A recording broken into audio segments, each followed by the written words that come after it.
Well, have you ever caught yourself saying these phrases lately? I'm too busy to do this, or I'm running late and I can't seem to find the right work-life balance that these other folks are speaking of. Well, it's called hurry sickness, or trying to rush through everything on our plates. And it's what so many people are dealing with in their careers and lives, especially during these crazy times. So Angela Civitella is a business leadership coach and founder of Hurried, and she has the 6 tips to put hurry sickness in its place. Good morning, Angela. Thanks for joining us on Hometown Living. Good morning. Thank you for having me.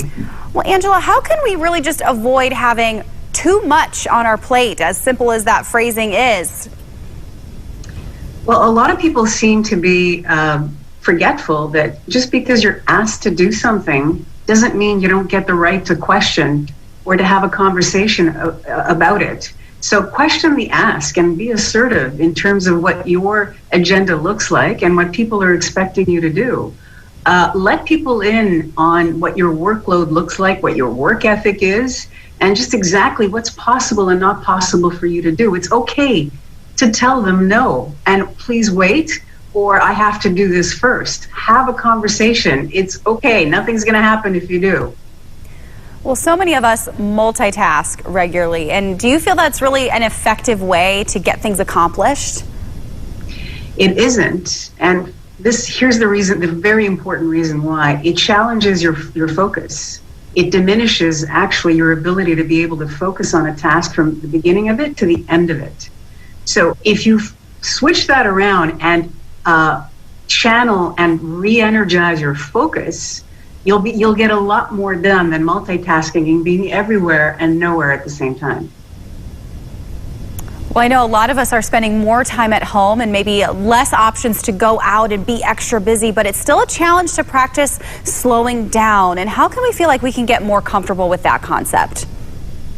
It's as simple as just going out for a 10-minute walk.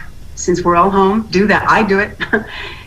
Shut off your phone, put it on auto reply for half an hour. Just disconnect, just to regenerate and refuel so that you can just show up again and attack whatever it is that you need to do with, a higher level of energy.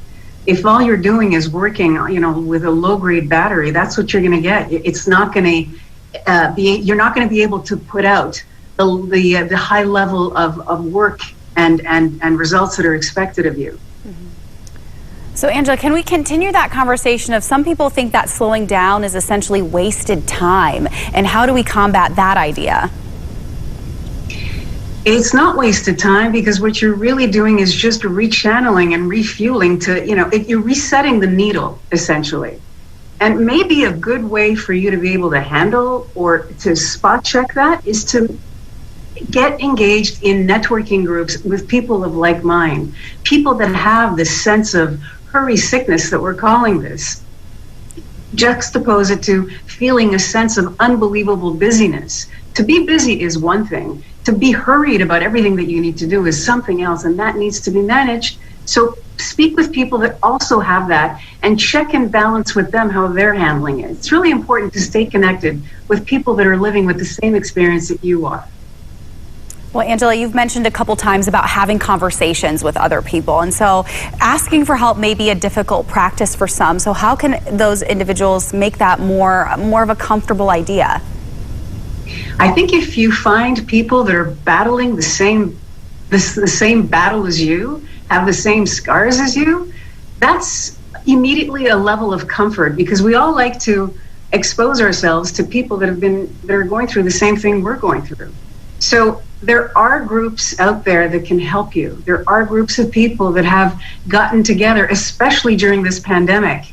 We've had to get really creative as to how to connect and stay connected with people.